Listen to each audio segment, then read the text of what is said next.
नमस्कार दोस्तों, एक बहुत ही बेहतरीन खबर आ रही है और बेहतरीन खबर कोई मेरे लिए निजी तौर पर नहीं है, बल्कि तमाम उन लोगों के लिए बहुत अच्छी खबर है जो लोग बाहुबली अपराधियों से त्रस्त हैं और जहां पर कुछ मामलों में अदालतों की वजह से कह सकते हैं या फिर हमारे कानून में ढिलाई की वजह से या फिर जो पॉलिटिकल माइंडसेट है उसकी वजह से बहुत से लोग कानून की गिरफ्त से बचे रहते हैं और फ़ायदा उठाते रहते हैं कि भाई हम तो बाहुबली हैं, कोई भी राजनीतिक दल आ जाए हम तो उसी में शामिल हो जाएंगे और उसी में शामिल होकर हम अपनी दबंगई चलाते रहेंगे और हम अगर जेल में भी रहेंगे तो वहाँ भी हमारी शान ऊंची ही रहेगी और हम जेल में भी अपनी शर्तों पर रहेंगे और हमारा कोई कुछ नहीं बिगाड़ सकता।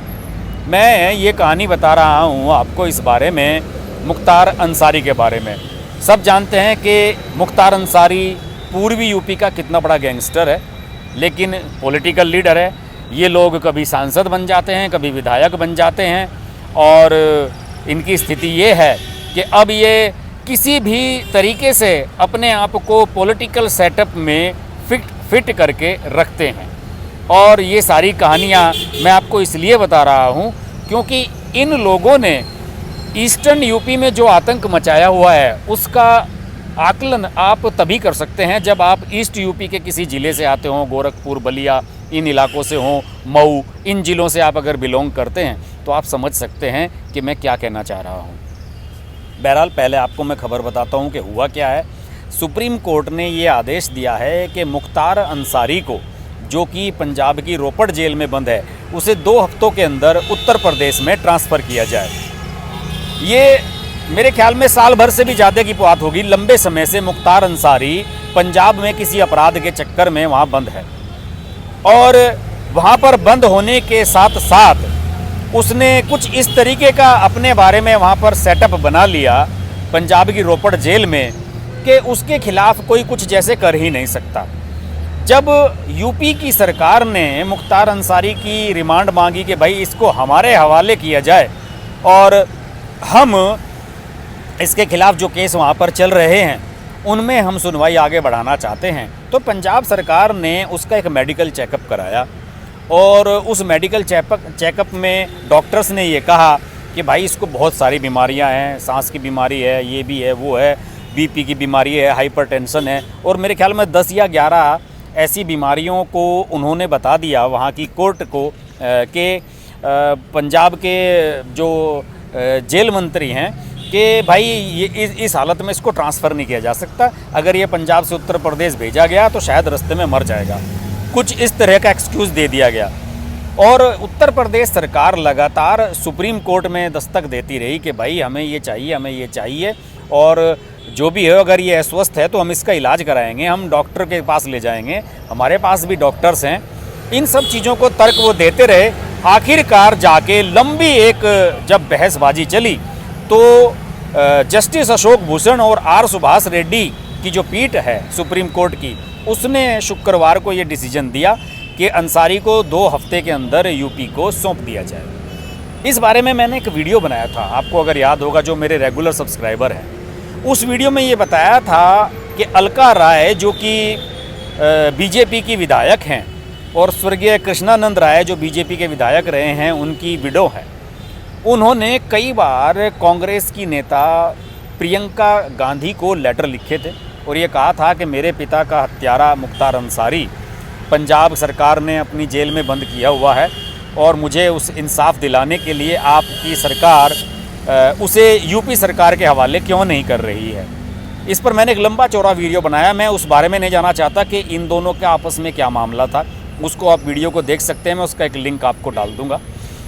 आप लोग प्रियंका गांधी से, सब लोग कांग्रेसियों से उसने गुजारिश की अलका राय ने कि भाई मेरे पति को आप इंसाफ नहीं दिलाना चाहते क्योंकि कृष्णानंद राय की हत्या में मुख्तार अंसारी जो है वो मुख्य षड्यंत्रकारी है और कुछ लोगों को इसमें सज़ा भी हुई है, कुछ लोग इसमें मरमुरा गए हैं, पता नहीं, मुझे इसकी डिटेल ज़्यादा नहीं पता है।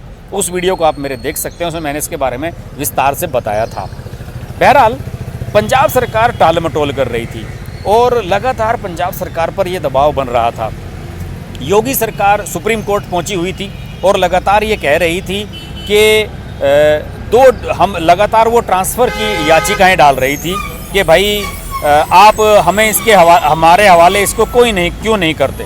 और मैं आपको बताऊं, चूंकि मुख्तार अंसारी मऊ सदर सीट से विधायक है, तो अब जब मुख्तार अंसारी को उत्तर प्रदेश में ट्रांसफ़र किया जाएगा तो सबसे पहले उसके खिलाफ जो प्रयागराज ज़िले में, इलाहाबाद में जो विशेष एमपी और एमएलए कोर्ट है, वो ये तय करेगी कि अंसारी को बांदा की जेल में रखा जाएगा या फिर किसी और जेल में रखा जाएगा।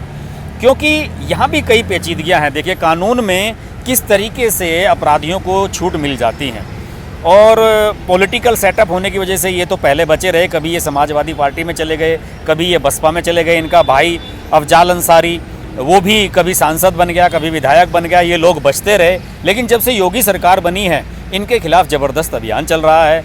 इनकी संपत्तियां सीज की जा रही हैं। इनके जो इलीगल घर थे लखनऊ में, कहीं भी हैं, सब पर बुलडोज़र चलवाए जा रहे हैं और ये लोग त्राही त्राही करते हुए भागे फिर रहे हैं। और इस पूरे मामले को लेकर अब चूंकि एमपी एमएलए कोर्ट में ये डिसीजन होता है, अगर आप किसी भी जनप्रतिनिधि, सांसद या विधायक के खिलाफ कोई केस चलाना चाहते हैं तो उससे पहले बहुत सारी औपचारिकताएं आपको एमपी एमएलए कोर्ट के थ्रू करनी पड़ती हैं, और उसके लिए यूपी सरकार को प्रयास करने होंगे। अभी यानी कि लंबी प्रक्रिया चलेगी, अभी इतनी आसानी से सज़ा नहीं मिलेगी। लेकिन अब लोग जो इस बारे में कर रहे हैं, मेरे एक मित्र हैं, एक पत्रकार साथी हैं हमारे, मनोज कुमार सिंह, और वो उसी क्षेत्र के रहने वाले हैं। उन्होंने ये कहा कि निश्चित रूप से इस मामले से ईस्ट यूपी में तो खुशी की लहर होगी कि मुख्तार अंसारी को अब यूपी पुलिस के सपुर्द कर रही है पंजाब की सरकार सुप्रीम कोर्ट के डिसीजन के बाद। क्योंकि उस इलाके में इन लोगों का ज़बरदस्त आतंक रहा है। कोई ठेका नहीं ले सकता था इनके कंसेंट के बिना, कोई इनकी मर्जी के बिना वहाँ पर कारोबार नहीं कर सकता था। किसी से रंगदारी वसूलना, किसी से फिरौती वसूलना, ये सब इन लोगों का धंधा है। तो निश्चित रूप से पूर्वांचल में आज खुशी की लहर होगी कि आखिरकार मुख्तार अंसारी अब यूपी आ रहा है। हाँ, कुछ लोग इसमें मजाक भी बना रहे हैं, सोशल मीडिया पर ट्वीट्स चल रहे हैं, व्हाट्सएप पर जो है वो कार्टून चल रहे हैं।